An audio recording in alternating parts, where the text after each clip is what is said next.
Welcome to the Slop Temple. We pray this video helps.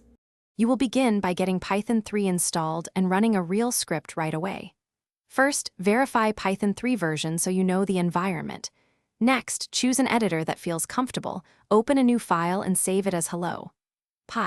Type print hello world and run it with Python 3 hello.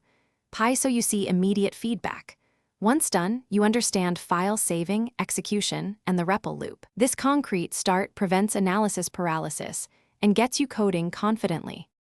Now you dive into the middle, building working code. Begin by declaring variables and printing types so you grasp ints, floats, strings, and booleans.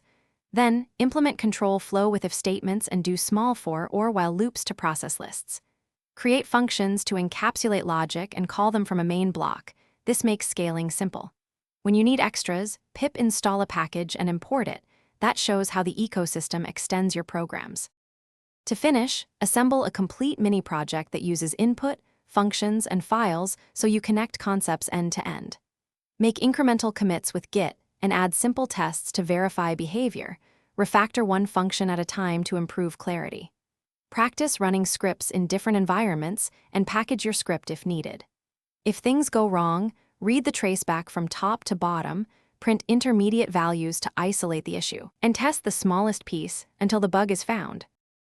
Thanks for watching. Consider subscribing if we helped you.